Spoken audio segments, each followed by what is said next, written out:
Sudarlun, mobil Avanza BK1302IP milik Muhammad alias Ahmad Mano, 32 tahun, ditembak menggunakan senjata api laras panjang saat pulang ke rumah di ruas Jalan Payaraup, Tepin Raya, tepatnya di Simpang 4 Kuta, Desa Kayejatoh, Tepin Raya, Kecamatan Gelumpang 3 Pidi, Jumat sekitar pukul 23.00 waktu Indonesia Barat.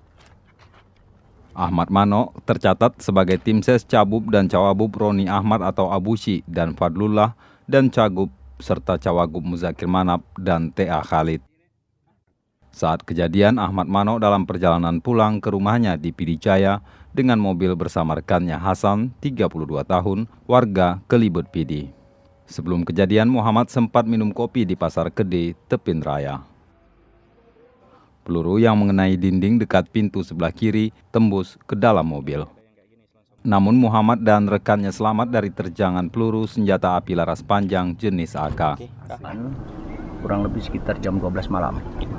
Yang bersangkutan korban melapor langsung ke Polsek dan langsung segera kita tindak lanjuti. Malam itu kita langsung ke TKP. Duga menggunakan senjata panjang, tapi untuk jenis kita belum bisa pastikan karena kita akan mengirim barang bukti pelongsong dan serpihan proyektil ini ke lab forensik Medan. Kita masih dugaan sementara kemungkinan pelaku ini lebih dari satu orang karena kemungkinan ditunggu ini. Usai memuntahkan timah panas, pelaku yang diduga lebih dari satu orang kabur ke arah Gampung.